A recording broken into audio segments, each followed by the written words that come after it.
ahorita preguntaban qué es eso de NGC 7235. Bueno, el NGC es el New General Catalog, el nuevo catálogo general. De nuevo no tiene nada, o sea, tiene 145 años esa cosa. En 1880 fue cuando se terminó de completar, es poquito más viejo que aquí que el observatorio, y se ha usado desde entonces porque lo que contiene son posiciones y clasificación de un chorro de objetos, no tanto estrellas, sino cosas que parecen otro tipo de cosas. Por ejemplo, hay galaxias, hay nebulosas, hay regiones ionizadas, hay cúmulos de galaxias, hay cúmulos de estrellas, etcétera, etcétera. Entonces, la gente se puso a juntar esos objetos, a clasificarlos, a ponerles encontrar cuáles son las posiciones en el cielo, etcétera, etcétera, y se creó este catálogo general. El nuevo catálogo general, que nuevo, les digo, no tiene gran cosa. Y entonces a esta hay un cúmulo, ¿no?, en especial, una concentración de estrellas, que le tocó el número 7235. Y ahorita vamos a platicar un poquito de él. Entonces, como voy a tener la charla más o menos, es, bueno, ¿qué es eso de un cúmulo? ¿Qué son las asociaciones? ¿Qué estamos hablando cuando hablamos de ese tipo de cosas? Algo de la evolución estelar. Vamos a hablar de un satélite que se llama el Gaia, que es un observatorio espacial que ahorita ya terminó su trabajo, pero nos dejó una gran cantidad de datos. Vamos a hablar propiamente del cúmulo y encontrar varias cosas, varios parámetros de ese objeto, utilizando principalmente datos del observatorio Gaia que tenemos aquí. Bueno, entonces, ¿qué es eso de cúmulos? Bueno, para no hacernos bolas, lo que hacemos los astrónomos es ponerle nombre a las cosas. Entonces, ya tuvimos las charlas de las nebulosas planetarias, que después al final nos dimos cuenta que de planetarias no tienen nada, pero como se parecen a un color de un planeta, pues les pusieron tienen forma de nubecita y tienen color de un planeta, que en ese momento era Neptuno o Urano, no me acuerdo, le pusieron ese nombre. Pero bueno, entonces hay otro tipo de objetos que son los cúmulos y las asociaciones. Y son concentraciones de estrellas que se ve que son mucho mayor la densidad de estrellas que lo que tenemos alrededor. Y para poderlos clasificar o para poderlos estudiar, los hemos dividido en cúmulos globulares y cúmulos abiertos. Generalmente aquí hay unos modelos, ¿no?, unas formas de cúmulos globulares que ya se conocían. 47 Tucán parecía que era una estrella, pero en realidad se dieron cuenta que no, que era una concentración de estrellas muy pequeñas, muy juntas entre ellas, se parece un punto en el cielo. M3 y M15 son miembros de otro cúmulo, de otro catálogo de objetos hecho por un señor que se llamaba Messier, y les tocó esos números en su catálogo. Y luego tenemos acá de este lado cúmulos abiertos, es decir, cúmulos no tan concentrados como los que tenemos acá, y que después nos hemos dado cuenta que el tipo de estrellas que forman estos dos cúmulos son completamente distintos. Generalmente los cúmulos abiertos tienen estrellas más jóvenes, mientras que los cúmulos globulares tienen estrellas muy muy viejas, ¿sí? Aquí tendremos una gran cantidad de estrellas, acá no es tanta la densidad, y así nos podemos ir más o menos empezando a entender qué cosas son estas cosas, este tipo de bichos que vemos en el cielo. Estos dos cúmulos son más o menos conocidos, es H y Hyper 6, se llaman los dos. Este es el que tenemos más cercano, que son las Pléyades, que en la noche del cielo nocturno de invierno vemos como un grupito de estrellas, generalmente vemos como 7 estrellitas muy pegadas, le dicen las 7 cabritas, pero en realidad son como 80.000 estrellas, bueno, no tanto, son como 80 estrellas todas juntas ahí, una alrededor del otro. Y fue una de las primeras cosas que observó Galileo con su telescopio por alrededor de 1610, y se dio cuenta que había muchas más cosas de las que podíamos ver a simple vista, ¿no?, utilizando un instrumento óptico que se llamaba, en ese momento que estaba empezando a ser usado, que se llaman los telescopios. Entonces, bueno, estos son los cúmulos de asociaciones. Vamos a ver qué tienen de especial cada uno de ellos. Hay asociaciones que van a tener más o menos decenas de estrellas o cúmulos globulares que van a tener cerca de 1 millón de estrellas, todas juntas, muy pegadas, y van a estar interaccionando con ellas mismas. En principio pensamos que se forman a partir de la misma nube molecular, es decir, la nube molecular que también se conocen en la Vía Láctea, son regiones muy oscuras en donde hay una gran cantidad de polvo y una gran cantidad de gas, muy frías, alrededor de entre 10 y 100 grados Kelvin, y que después, por alguna extraña razón, empiezan a colapsarse, y de ese colapso empiezan a crear las estrellas que después vamos a ver ya formadas. Si se forman a partir de la misma nube molecular, entonces estamos esperando que todas las estrellas que se formen van a tener la misma composición química, cosa que es más o menos razonable de pensar. Las estrellas que se van a formar tienen más o menos la misma edad. Eso, cuando decimos que son coetáneas, quiere decir que son más o menos, que tienen la misma edad cada una de ellas, son muy parecidas entre sí, y que todos estos objetos, los cúmulos y las radiaciones, han durado y los podemos ver hasta ahorita porque están ligados gravitacionalmente. Es decir, la gravedad de todas las estrellas crea un pozo de potencial tal que las estrellas que están ahí no pueden salir de ahí, y ahí se quedan todas unas con otras. Entonces, los cúmulos abiertos los vamos a encontrar principalmente en el disco de nuestra galaxia y en el disco de las demás galaxias, cuando podemos ver las galaxias cercanas. Ahí encontramos cúmulos abiertos, y el tamaño más o menos como de 30 años luz de distancia. El año luz, pues, un chorro de kilómetros, pero más o menos lo podemos usar como una medida de distancia. En cambio, los cúmulos globulares son principalmente en las afueras, no tanto en el disco, sino en lo que conocemos como el halo de las galaxias. Esa nube muy grande que rodea a toda la galaxia, que el disco nos queda acá abajo y todo lo demás es el halo. Entonces ahí es donde vamos a encontrar lo más seguro los cúmulos globulares, y el tamaño ya es mucho mayor que lo que tenemos de los cúmulos abiertos, entre 60 y 150 años luz. Y eso tiene que ver con el número de estrellas que están formando. Acá son 1 millón de estrellas, mientras que acá son alrededor de unas decenas, cuando muchos cientos de estrellas, todas juntas y pegadas. Bueno, pegadas gravitacionalmente, no una a lo largo de la otra. Entonces, ese tipo de objetos se crean al mismo tiempo, y esas estrellas que se están formando lo que hacen es convertir elementos ligeros en elementos cada vez más pesados.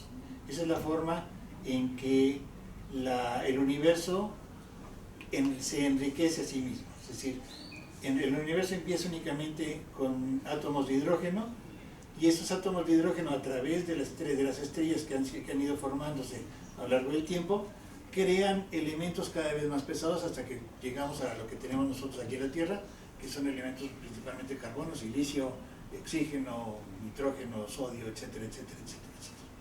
Entonces, en ese momento, bueno, la estrella se colapsa, empieza a juntarse por efecto de la gravedad, que una gran cantidad de gas se empieza a juntar, y eso lo que está haciendo es que el núcleo de la estrella en sí, empieza a calentarse. Y se calienta principalmente en el centro, en el núcleo de la estrella, y a veces, si es lo suficientemente masiva, esa temperatura a la que llega, podemos empezar a tener reacciones nucleares que ahora sí van a crear elementos más pesados.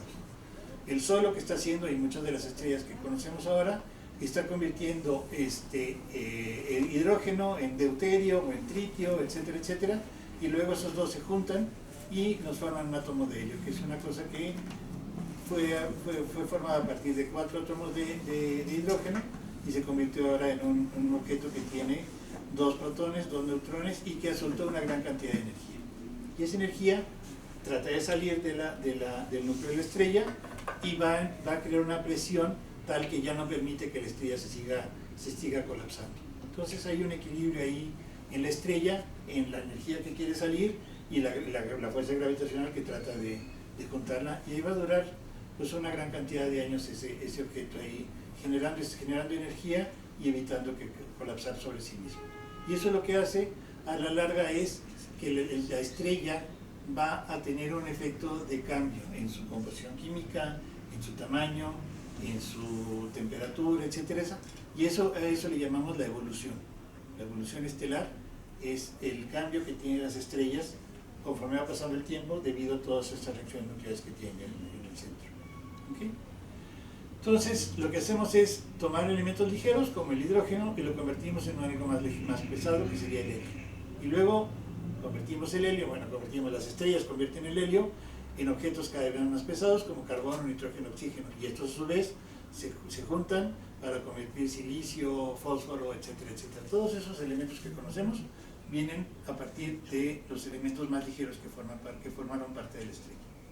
Como digo, esto cambia la composición química de la estrella, cambia la estructura, cómo está formada por dentro de esa estrella, cambia la temperatura y eso hace varias cosas sobre la misma estructura de la estrella, el tamaño, la densidad es mayor, etcétera, etcétera. Y entonces esos cambios de la estructura llevan a cambios a lo que podemos ver acá afuera, que es la cantidad de energía que emite esa estrella por unidad de tiempo, o sea, lo que llamamos la luminosidad de la energía total que está emitiendo esa estrella, y otra cosa que podemos ver es la temperatura exterior.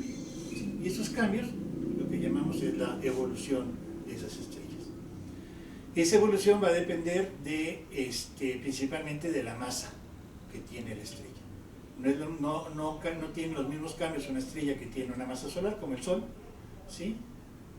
O una estrella de 10 masas solares, que es mucho mayor, 10 veces mayor en masa, pero puede convertirse en que sea una cosa que tenga un radio muchísimas veces mayor que 10 veces el radio del Sol, ¿sí?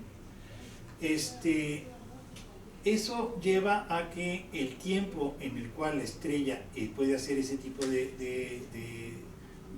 efectos de estar en equilibrio, pues cambia el tiempo dependiendo de la masa. Entonces una masa de 10 masas solares va a durar aproximadamente 30 millones de años antes de que cambie completamente la estructura de la estrella y no empiece a formar otro tipo de objetos. En cambio el Sol puede durar 10.000 millones de años tranquilamente haciendo ese cambio. Y eso se debe a que pues, la cantidad de material que necesita la estrella convertir de hidrógeno al helio es mucho mayor en esto porque la luminosidad que emite es muchas 3.000 veces más que la luminosidad del Sol, mientras que la del Sol pues, es únicamente la cantidad que tenemos ahora. Entonces gasta más rápidamente composición, el material del cual está hecho la estrella, una estrella masiva, y por lo tanto dura menos tiempo esa estrella como la conocemos normalmente. ¿Okay? Y eso nos lo enseñaron estos dos señores, se llaman Hertzsprung y Russell. Trabajaron independientemente, este era alemán, el otro era americano, y de repente se les ocurrió hacer un diagrama tratando de graficar la posición en que se encontraban las estrellas en un diagrama que tuviera dos ejes. En un eje pusieron la temperatura de la estrella y en otro eje pusieron el brillo absoluto de la estrella, la luminosidad de la estrella. ¿Cómo pudieron hacer eso? Pues primero tenían que saber cuál era la distancia de la estrella, porque una estrella puede estar a cualquier distancia y hasta que no sepamos cuál es la distancia a la que está, únicamente vemos la magnitud, lo que llamamos la magnitud aparente, el brillo aparente. El brillo aparente tiene que ver con, si la estrella es muy pequeñita y la tenemos aquí cerca, es un foco enorme, mientras que una estrella 1000 veces más grande que se encuentre a 1000 veces la distancia, las dos nos van a parecer más o menos como la misma estrella.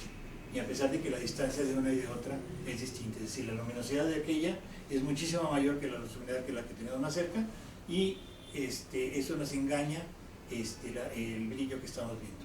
Entonces, cuando sepamos bien la distancia, podemos calcular cuál es la luminosidad absoluta, lo que llamamos la luminosidad, digamos, real de lo que está soltando la estrella, y de otra manera podemos ver cuál es el color, la temperatura. Vieron, eso lo vamos a ver más adelante, que es el color de las estrellas. Si la estrella es más o menos azulita, quiere decir que su temperatura es mucho mayor, si es roja es mucho menor, etcétera, etcétera. Entonces, cuando estos señores hicieron ese diagrama, se dieron cuenta que la gran mayoría de las estrellas quedaban en una línea que atravesaba desde arriba hasta abajo el diagrama, ¿no? Y le llamaban la secuencia principal.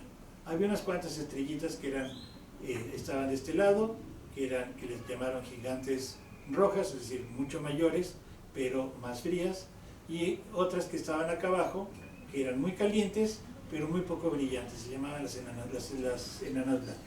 Entonces, ese es el diagrama HR, el diagrama Hertzsprung-Russell, y nos va diciendo algo sobre el conjunto de estrellas que podemos estar observando. ¿Okay?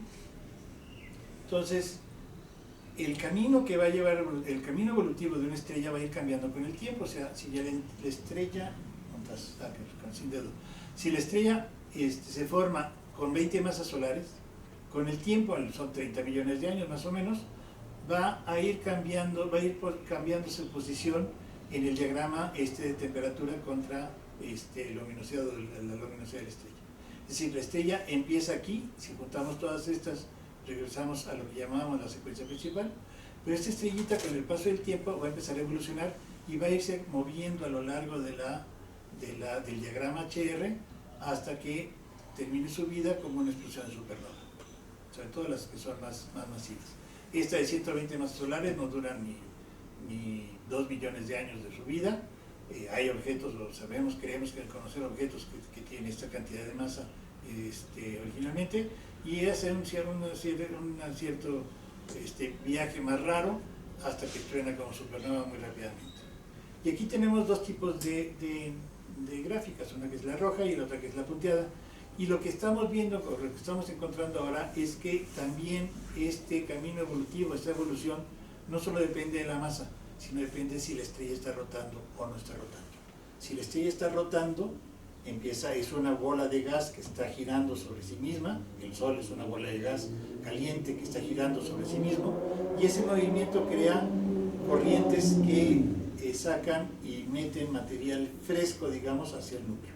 Y entonces eso cambia un poco la evolución de la estrella, pero ahorita no nos vamos a meter en ese tipo de cosas. Por lo pronto vamos a suponer que todas las estrellas están sin rotar, que se crean de cierto tamaño y que la edad, pues, de la posición en donde se encuentren a un cierto tiempo, va a depender únicamente de la masa que tienen las estrellas. Y por ejemplo, es una, si lo puedo echar a andar, es una simulación de cuál es el camino que sigue una estrella de 20 masas solares. No sé si es cierto. ¿Sí quedó? No quiso. Déjenme ver. En principio debería de empezar, sí, ahí está. ¿Sí? Este puntito azulito que se ve acá arriba, que apenas se ve, es la estrella de 20 masas solares que nació y estaba en la secuencia principal, y con el tiempo se fue saliendo de la secuencia principal. Muy rápidamente llega a este punto, se convierte en gigante roja y muy rápidamente explota como supernova. Entonces es una simulación de lo que le está pasando, o que le va a pasar, o que le pasa a una estrella de ese tamaño, 20 masas solares, a lo largo de su vida. ¿Ok? Si tenemos una sola estrella, podríamos ver, y tenemos suficiente tiempo, podemos ver todo ese camino que va a ser la estrella. Obviamente no tenemos ese tiempo, no duramos tanto nosotros, pero podemos dejar a ver quién la puede seguir viendo para que haga todo ese tipo de cosas. ¿Okay? Entonces esa es la evolución de una estrella. Ahora, ¿qué pasa cuando tenemos muchas estrellas? Bueno, pues se van a formar estrellas de distinto tamaño. Todas van a estar aquí, digamos, en la secuencia principal al principio, llegan y se forman aquí en la secuencia principal, y conforme va pasando el tiempo, las que son más masivas se salen de la secuencia principal, se van a la parte de las gigantes rojas, mientras que las otras que están acá abajo, pues todavía no salen de ellas, ¿no? Y entonces, la forma que tiene el diagrama el diagrama HR de ese cúmulo, de ese conjunto de estrellas que todas empezaron al mismo tiempo, que tienen distintas masas, que tienen la misma cantidad de elementos pesados, etcétera, etcétera, eso nos va a dar una idea de cuál es la edad que tiene ese grupo de estrellas. Si vemos un grupo de estrellas que tienen todas las estrellas en la secuencia principal, podemos suponer que todas las estrellas se acaban de formar hace el miércoles pasado, bueno, no tanto, se acaban de formar hace poquito y todavía no han tenido tiempo de evolucionar. Si vemos que algunas, ya las más brillantes o las más masivas, ya están fuera de la secuencia principal, podemos sacar la edad dependiendo de dónde encontramos ese punto, cuáles son las estrellas, de qué masa son las que empiezan a separarse de la secuencia principal. Y este sería, por ejemplo, de 100 millones de años. 10.000 millones de años ya no vemos estas de acá, ya tronaron todas estas como supernovas, algunas se convirtieron en otro tipo de objetos, etcétera, etcétera, y únicamente las más frías siguen estando en la secuencia principal, pero tenemos una gran cantidad de estrellas acá en la parte de las gigantes rojas. Entonces, estas líneas, lo que nos dicen son líneas que le llamamos isocronas, son líneas en las que todas las estrellas tienen la misma edad a partir de que se formaron. Y aquí tenemos un ejemplo. Dos de los cúmulos que teníamos al principio, M67 y M188, se parecen mucho a su secuencia principal, pero uno de ellos ya tiene su curva, digamos, de donde empezaron a salir de la secuencia principal, más con estrellas cada vez ligeramente menos masivas que la otra, ¿no? Las azulitas son estrellas menos masivas que las que tienen las estrellas amarillas. Eso nos dice que el M67 es un cúmulo más joven que NGC 188. ¿Okay?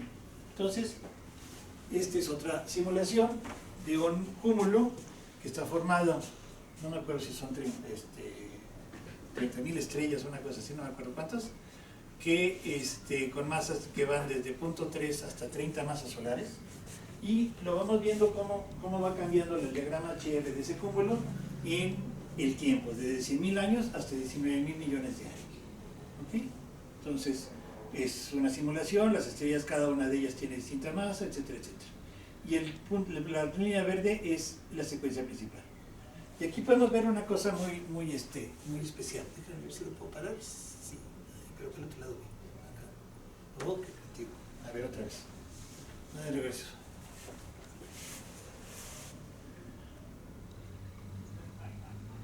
Voy a tratar de parar cuando sea necesario. Aquí, ya casi. Ok. Ahí está. El cúmulo se está formando y tiene deformado 100.000 millones, 100.000 años. O sea, es nuevecito, salido de la caja, como quien dice. Las estrellas que son, ¿cuántas? Acá. Las estrellas que son más grandes, las más masivas, ya están en la secuencia principal.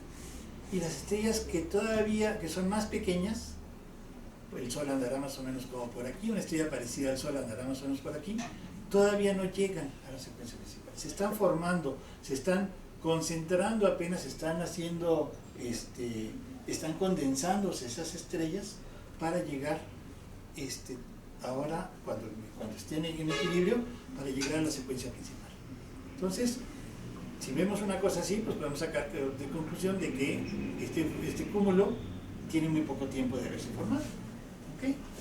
Si seguimos con la simulación, vamos viendo tiempos más adelantados, vamos viendo que las estrellas siguen cayendo, digamos, allá en la secuencia principal. Aquí, por ejemplo, ya tiene 2 millones de años el cúmulo, y ya vemos una gran cantidad de estrellas sobre la secuencia principal, y empiezan a salirse las estrellas más masivas de la secuencia principal, ¿sí? Como que quieren convertirse en objetos evolucionados, en supergigantes rojas. Mientras que las estrellas más débiles, estas serían de 0.3 masas solares, una cosa muy pequeñita, todavía están fuera de la secuencia principal. ¿Okay? Entonces esos apenas son 2 millones de años. Vamos a movernos más adelante, vamos pasando. Aquí, por ejemplo, ya estamos en 10 millones de años, y en 10 millones de años ahora sí ya podemos ver estrellas que se convirtieron en supergigantes rojas, las que estaban aquí, su camino las llevó a este punto. Ya casi todas están en la secuencia principal, las más pequeñas, y ya estaba un poco evolucionado ese cúmulo. Entonces, la forma en que tiene esa isocrona nos va diciendo más o menos la edad que tiene ese cúmulo. ¿Okay? Me faltó una cosa que les quería platicar. Contigo. Perdón. Ahí está. Paramos. Lo vemos. Aquí ya son 500 millones de años. ¿Sí? Voy a dejar esta cosa porque si no, lo paro. Lo muevo. Y no vayas a hacerle nada. Por ejemplo, casi 500 millones de años. Estas de acá abajo, ¿se acuerdan? Estas de aquí son enanas blancas. ¿De dónde vinieron estas? ¿De dónde salieron? Lo que hicieron las estrellas fue, algunas de ellas, sobre todo por aquí más o menos, las estrellas que son de este tamaño, las que van a formar nebulosas planetarias, hacen todo este camino, y de repente las encontramos en estrellas muy calientes pero muy poco brillantes, y esas son las enanas blancas, ¿sí? Entonces, si encontramos un cúmulo que tiene esta forma, que además tiene una gran cantidad de estrellas enanas blancas, podemos sacar la edad de ese tipo de estrellas, ¿no? Entonces, eso es lo que estamos viendo con las isocronas, ¿sí? Lo que vamos a analizar de un cúmulo es la forma en que se muestra el diagrama HR del grupo de estrellas que forman parte de ese cúmulo, y de ahí deducir la edad del cúmulo. ¿Okay? Por ejemplo, son objetos que están en una galaxia cercana que se llama IC10, que es una galaxia que está formando ahorita estrellas de forma muy intensa, y las estrellas que estamos formando son estrellas que tienen menos de un millón de años de haberse formado. Todas están aquí apenas. No podemos ver las más débiles, estas son únicamente las más masivas. Estas cosas tendrán entre 50 y 100 masas solares, y son las que podemos ver porque es una cosa que está más o menos, no está tan cerca. Entonces las isocronas, estas líneas, sería cómo se vería la distribución de estrellas cuando tuviera 10 millones, 10 a la 7 son 10 millones, más o menos como 10 millones de años de edad. ¿Sí? Estarían ya distribuidas por acá todas las estrellas. En cambio, las tenemos aquí, casi son menos de 1 millón, 5.9, 6 punto algo millones, por 10 a la 5.9, 10 a la 6, son 100.000 años o 1 millón de años de edad tienen este tipo de cosas. Entonces, son objetos muy débiles, muy recientes, que tienen que se está formando en este momento, y que pues, el chiste es poderlas estudiar para ver esa fase de la evolución muy temprana de los cúmulos. ¿Okay? Pero esa es otra historia, puede ser creativo. ¿Cómo vamos a estudiar los cúmulos? Bueno, principalmente usando este satélite, que se llama Gaia, que quiere decir interferómetro global astrométrico para astrofísica. Entonces la idea era de los franceses, que fueron los que lo lanzaron junto con otros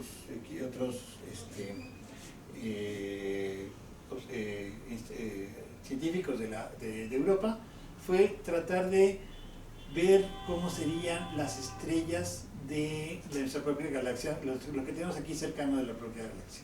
Las podemos observar desde Tierra, pero el problema de la Tierra es que tenemos la atmósfera, y la atmósfera nos quita mucha luz, nos distorsiona las imágenes, y es más fácil salir al espacio para poderlas estudiar una por una que estarlas viendo desde acá abajo, ¿sí?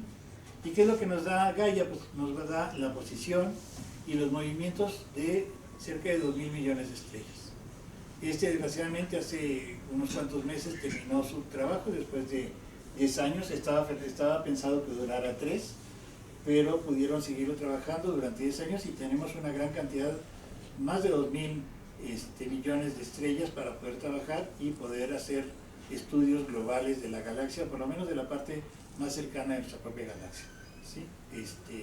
Es un instrumento fue un instrumento con una gran cantidad de datos que nos dio, y que tenemos el catálogo y podemos seguir trabajando sobre ese tipo de objetos. ¿Okay? ¿Cómo le hace Gaia? Bueno, Gaia lo que hace es medir la distancia de las estrellas. ¿Y cómo le hace la distancia de las estrellas? Primero, muy fácil. Cogemos a Gaia y la ponemos a una distancia de la Tierra igual más o menos del tamaño de la distancia de Tierra-Sol, pero del otro lado del Sol. Más o menos estaría como por aquí. Y en ese punto estaría dando la vuelta al mismo tiempo que la Tierra, y entonces nunca estaría, el Sol siempre estaría del lado, digamos, oscuro.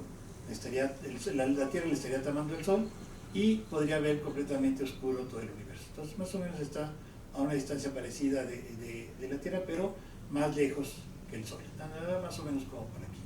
Y en ese punto gira alrededor al mismo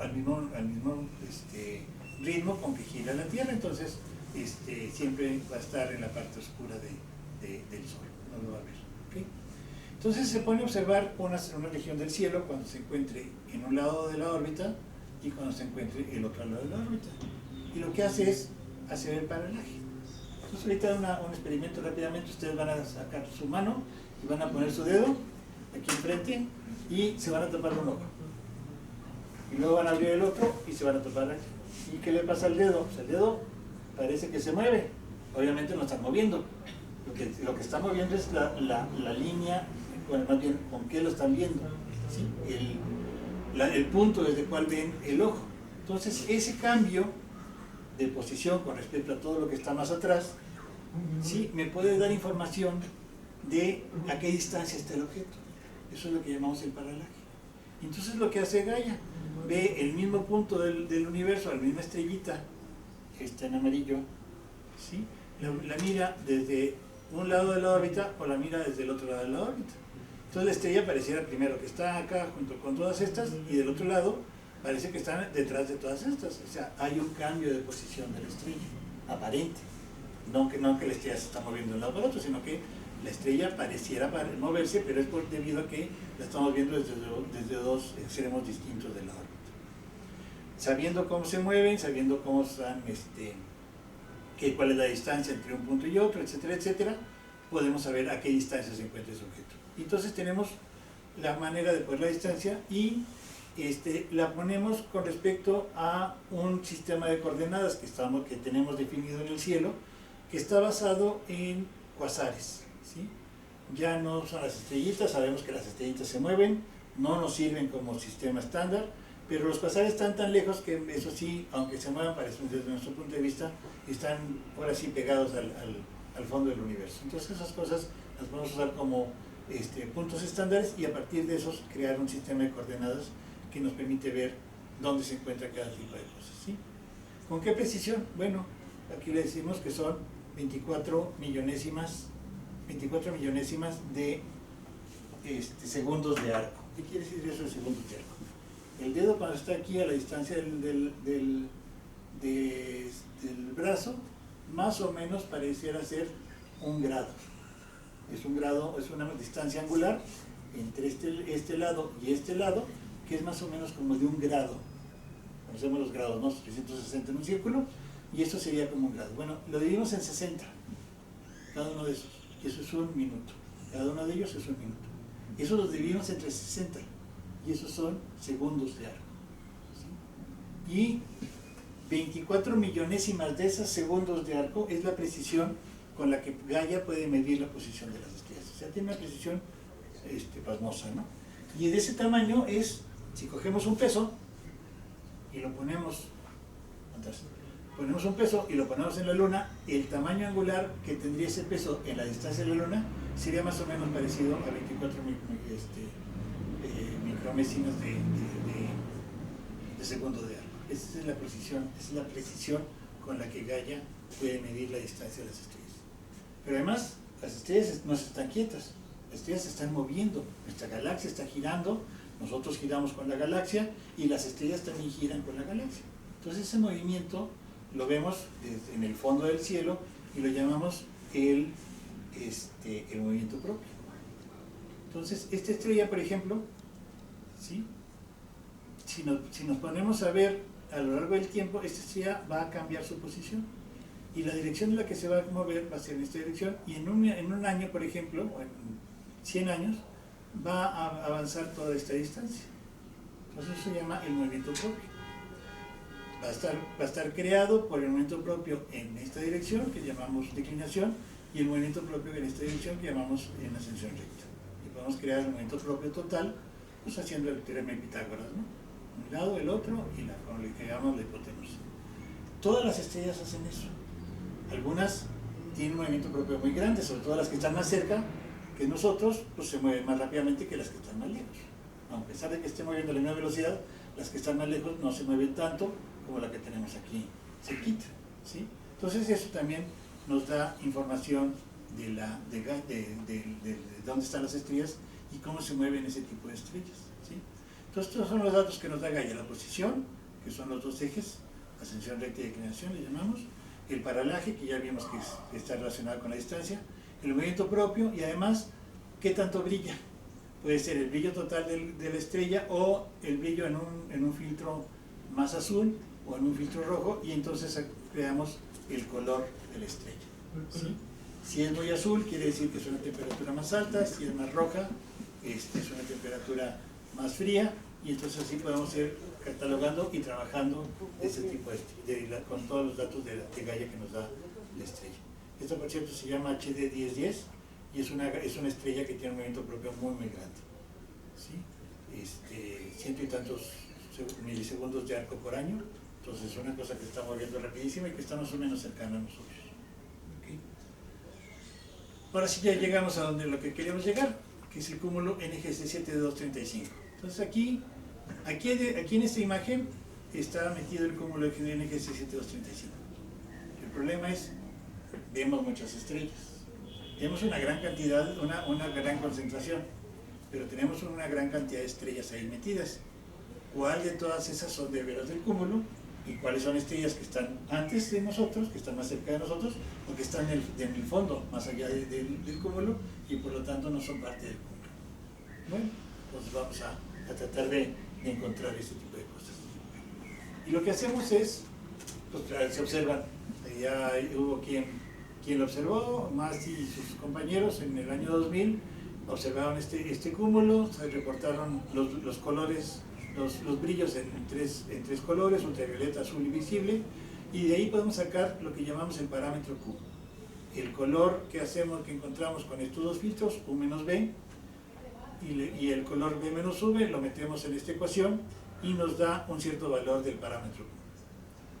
Por otro lado, sabemos que este parámetro Q, si tiene un valor menor a esto, de menos 0.5, de ese tipo de objetos se trata de una estrella que tiene más de 10 masas solares, es decir, son las estrellas jóvenes, las estrellas masivas. Y masivas y jóvenes quiere decir que si las vemos todavía como estrellas, quiere decir que hace poco se formaron, porque si fuera más viejo, esas cosas ya no estaríamos viendo. Si se acuerdan, son las primeras que truenan como supernova. ¿Okay? Entonces, cada uno de estos crucecitas azules que apenas se alcanzan a ver, son las estrellas que observó este grupo de astrónomos en el año 2000 y que reportaron en un artículo. ¿Okay? Eran más o menos como 1500 estrellas, más o menos, de todos tipos, en la región, ¿no? Nunca se pusieron a ver cuáles eran parte del cúmulo, cuáles no, sino que todas estaban ahí metidas y había de chile, de mole y de manteca, ¿no? O sea, había de todos había, y no había manera más que únicamente poder encontrar cuáles eran las más masivas, que eran las que tenían este parámetro Q de ese valor. Esto es lo que observa Gaia. ¿Sí? Son muchísimas más estrellas porque llega primero más profundo y puedes separar, ¿no? Más si estuvo observando desde la Tierra, y el problema de la Tierra es que si tengo dos cosas muy pequeñas, muy juntas en el cielo, pues pareciera como si fuera un solo objeto. Entonces es difícil separarlo. En cambio Gaia, estando en el espacio, puede ver separados cada uno de esos objetos. ¿Por qué? Pues porque la atmósfera no les molesta, y entonces puedo encontrar muchísimas más estrellas. Y otra vez tenemos el mismo problema. ¿Cuáles son las estrellas que forman parte del cúmulo? ¿Qué se debe a esas estrellas? Su posición, que es función de inclinación, su paralaje, el movimiento propio en los dos ejes, el brillo y el color. Y eso es lo que tengo. ¿Ven? Con eso tengo que trabajar. ¿Y cómo voy a trabajar con eso? Bueno, busco un software que lo que haga es encontrar densidades altas en un espacio, aquí está mal escrito obviamente, de varias dimensiones. ¿Cuántas dimensiones tenemos? Pues en este caso son 5 dimensiones. Cada uno de estos forma puede ser, pues lo vamos a pensar como si fuera una sola dimensión. Ascensión recta, posición, estos dos son X y Y, vamos a llamarlo, aparte la profundidad, aparte cómo se mueve en una dirección, cómo se mueve en otra, el brillo y el color, todos esos 6 parámetros, ¿sí? Las estrellas que son del cúmulo van a estar muy juntitas si lo puedo ver en un espacio de 6 dimensiones. Todas las demás pueden estar más lejos porque el parámetro, la distancia es más pequeña o más grande, entonces salen de ahí, ya no están en esa concentración, etcétera, etcétera. Y eso es lo que hace este programa, ¿sí? El PyUP-Mask es lo que hace, buscar esa concentración de estrellas en un espacio de, digamos, eran 6 dimensiones. ¿Sí? Y son estas que están aquí. Ya no son tantas como las que teníamos al principio, ¿no? Todas estas ya no forman parte del cúmulo. Estas son las que el software, el código me está diciendo que tiene una probabilidad, porque aparte no me va a decir que estas sí son y las demás no, me da probabilidades de que puedan formar parte del cúmulo, y son aquellas que tienen una probabilidad mayor de 80%. Eso no quiere decir que todas vayan a ser parte del cúmulo. Se puede equivocar, tienen nada más la probabilidad de que estén allí dentro. Entonces, ¿cómo vamos a poder depurar esta cosa? Pues vemos aquí, por ejemplo, ya podemos encontrar la distancia. la distancia del cúmulo, yo me pongo a ver cómo está la distancia haciendo el inverso del paralaje. Eso tiene que ver con la distancia a la que se encuentra, y encuentro que hay una concentración en este punto, o sea, a 3.6 miles de parsecs. Ahí tengo la gran concentración de objetos, es decir, esa sería la distancia a la que se encuentra el cúmulo, que viene siendo como 11.600 años luz de distancia. ¿Okay? Entonces, es una manera, ya empiezo a conocer cosas del cúmulo. Además, este es el movimiento propio de cada una de esas estrellitas. Entonces, estas son las que tienen 80% de probabilidades de formar parte del cúmulo. Muchas van en la misma dirección, ¿sí? ¿Qué es lo que estoy esperando yo de un cúmulo que se formaron de la misma nube, que se movía la nube en una dirección, y cuando se convirtieron en estrellas, pues van a seguirse moviendo en la misma dirección? Pero hay objetos que no. Por ejemplo, va en esta dirección, completamente distinta. También, va en otro lado, acá arriba también, etcétera, etcétera. Entonces puedo empezar a quitarme esos falsos positivos, viendo cómo se mueven ese tipo de objetos. ¿Okay? Y lo que tengo para poderlo hacer es con esto, con un histograma. El histograma me está diciendo cuántos objetos tengo dependiendo de un valor que yo vaya a escoger. En este caso, busco el ángulo que forma ese vectorcito de movimiento propio, y veo cómo se distribuyen esos ángulos, esas direcciones, ¿sí?, con el número de estrellas. Y entonces lo que encuentro es que una gran cantidad de ellos, casi más de 750, van todos en la misma dirección, y unos cuantos se quedan alrededor, que no van en la dirección que yo quisiera. Entonces ahora sí puedo decir, ok, las que sí forman parte del cúmulo son estas que están aquí en medio. Y esas las tomo como de veras que sí son parte del cúmulo, y de las, no sé, eran 20 y tantas mil que tenía al principio, y únicamente me quedo como 750. Fui limpiando de todas esas estrellas que no forman parte del cúmulo. Entonces estas son algunas de las que tenemos aquí. Son estrellas masivas, porque tienen su parámetro Q según Massi menor a menos 0.5, y aparte todas van en la misma dirección, y todas forman parte, más del 80% de probabilidad de estar dentro del cúmulo. Entonces estas sí son las estrellas del cúmulo. Todas las que tenemos acá alrededor, afuera, ya no son parte del cúmulo, y muchas de las que están aquí adentro, por ejemplo esta aquí, dicen, pues debería ser parte del cúmulo. No, a lo mejor está más lejos o más cerca, pero no forma parte del cúmulo. ¿Okay? Estas sí son las que forman parte del cúmulo. Entonces tomo esos valores y me pongo a ver qué le puedo sacar de valor, ¿sí? Y lo primero que me doy cuenta es cuáles son las posiciones en un diagrama en donde yo pongo el movimiento propio en una dirección y el movimiento propio en otra dirección. Y me encuentro este tipo de cosas. Tengo una gran concentración de estrellitas aquí, y tengo una pluma de estrellas que están por otro lado. ¿Okay? O sea, el movimiento, todas estas se mueven lo mismo en una dirección y en la otra, tienen el mismo valor su movimiento, y estas pues tienen ligeramente, a pesar de ir en la misma dirección que estas otras, el valor de cada uno de los movimientos es ligeramente distinto. Entonces ya nos empieza a dar ideas de que hay algo pasa ahí, que no todas las estrellas en realidad se formaron o al mismo tiempo o del mismo cúmulo, o puede ser que sean otro tipo de objetos, no sabemos todavía, pero hay cosas raras. Entonces le llamo el core, el núcleo, y estos serían, pues digamos, las plumas del núcleo, ¿no? Es como si fuera un gallito, ¿no? Esta es la parte, el gallito de los de bádminton, esta es la parte dura, y los demás son las plumas del gallito de bádminton. Okay. Lo que ahora ya tengo la distancia. Ahora sí puedo encontrar el brillo absoluto, la magnitud absoluta, ¿sí? Y la magnitud absoluta viene de esta ecuación. Aquí tengo la distancia del objeto medido en unidades de parsecs, le saco su logaritmo, lo multiplico por esto, le resto, lo pongo en negativo, le resto esto, etc. Y tengo este valor de lo que me da Gaia, y entonces encuentro la magnitud absoluta de cada una de esas estrellitas. Ya tengo la magnitud absoluta y tengo el color que me dice la temperatura. Es un diagrama HDR, ¿sí?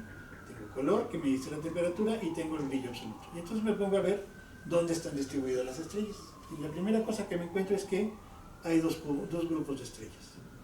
Este de aquí y este de acá. me pongo a ver cuáles son teóricamente cuáles los isócronas de ese tipo de objetos, y me doy cuenta que este verde sería la isócrona que más se parece a este grupo de estrellas y tiene una edad de 10 millones de años.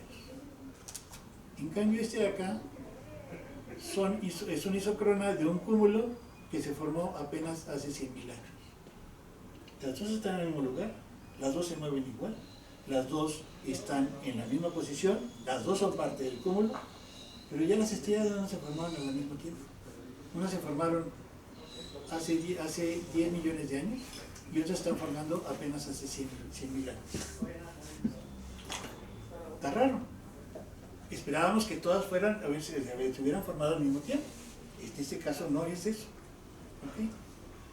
Me pongo a ver las que son del cumulito, ¿se acuerdan? El core, el núcleo del bádminton, y casi todas ellas tienen la misma edad. En cambio las otras van a caer en este lado. Ya no son parte de esas estrellas que se formaron hace 10 millones de años. Entonces, la edad del core, la edad del núcleo, la edad de la cabecita del gallito de bádminton, sí tiene 10 a las 7 años, 10 millones de años. Las demás no, las demás se acaban de formar. ¿Cómo le hacemos? Acá están las otras. Se formaron hace 100.000 años apenas. Entonces, ¿qué me está diciendo ese objeto? Bueno, si se formaron hace 100.000 años, quiere decir que son estrellas que todavía no llegan a la secuencia principal. Todavía no están en equilibrio, se están formando apenas. Y una estrella cuando se está formando apenas va a emitir mucho en una cosa que en el infrarrojo. Son nubes que son calientes y que empiezan a emitir, y esa temperatura no es tan grande como la temperatura de las estrellas, y su máximo de emisión está más bien en el infrarrojo más que en la parte visible. Y este sería las estrellas. Entonces lo que nos falta ahora estudiar es cada una de estas estrellitas, ver qué tanto cambia en el infrarrojo para poder sacar en verdad la edad de esas estrellas. Estas son estrellas, pensamos que son estrellas mucho más jóvenes, son estrellas en formación apenas, el cúmulo, que están ahí alrededor de las que se formaron al principio. ¿Okay? Entonces ahora sí, vamos a sacar conclusiones. NGC 7235 es un cúmulo joven, con formación estelar reciente, 10 a las 7 años es poquito en la edad del universo. La distancia está más o menos a 11.000 años luz, ¿sí? Y hay dos eventos de formación estelar, 10 a las 7, es decir, 10 millones de años y 100.000 años. Ahora, ¿cómo explicamos la segunda parte? Y es donde empieza ya a hacerse interesante. Bueno, la parte ya se hizo interesante, pero va a ir más interesante. Las estrellas cuando se forman, sobre todo las estrellas muy masivas, durante su etapa de evolución tienen unas pérdidas de material que llamamos vientos, ¿sí? Van perdiendo, el Sol tiene un viento que es muy ligerito, que no nos molesta mucho, pero las estrellas más masivas, de 10 masas solares para arriba, pierden una gran cantidad de material y lo pierden a una velocidad muy alta. El Sol, el viento del Sol se mueve más o menos como a 300 kilómetros por segundo, que es ligero, y estas cosas se están moviendo alrededor de 2.000, 3.000 kilómetros por segundo. Es una cosa muy fuerte, con una densidad mucho mayor, ¿sí? ¿Qué pasa si tengo dos estrellas masivas muy cercanas una de otra, cada una con su viento? Bueno, el viento va de cada una de ellas y choca en medio. Y cuando choca, ¿qué le pasa? Se condensa, se hace más denso. Y puede ser que a partir de esos choques vamos a formar estrellas nuevas. Podría ser una manera. La otra es, tengo las estrellas formadas, hay estrellas masivas, esas estrellas masivas emiten mucha radiación, y esa radiación no solo calienta lo que quedó del gas ahí alrededor, sino que lo empuja.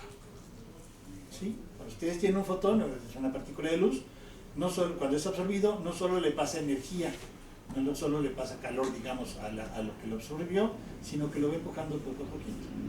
¿Sí? Y entonces, el material que quedó ahí alrededor de las estrellas que se formaron, lo podemos empezar a empujar y podemos empezar a comprimirlo y a crear nuevas estrellas en el medio interestelar que quedó de la formación. No es lo mismo el que está saliendo de la estrella que el que quedó de la formación de la estrella. Una cosa es el medio interestelar y la otra es el viento. Además, no solo el brillo de las estrellas es lo que hace que se empujen, también las supernovas que tronaron, aventaron el material para todos lados, y ese material llega y choca con el medio interestelar y lo comprime y puede volver a formar nuevas estrellas. Entonces tenemos esas dos posibilidades de formación de estrellas más jóvenes que las que se formaban al principio. ¿Cuál es la buena? Bueno, pues nos hace falta más observaciones. Y lo que nos falta es medir la cantidad de elementos pesados de las estrellas del núcleo, del core, de la cabecita ¿cómo se llama?, del gallito de bádminton, con las que tienen las plumas.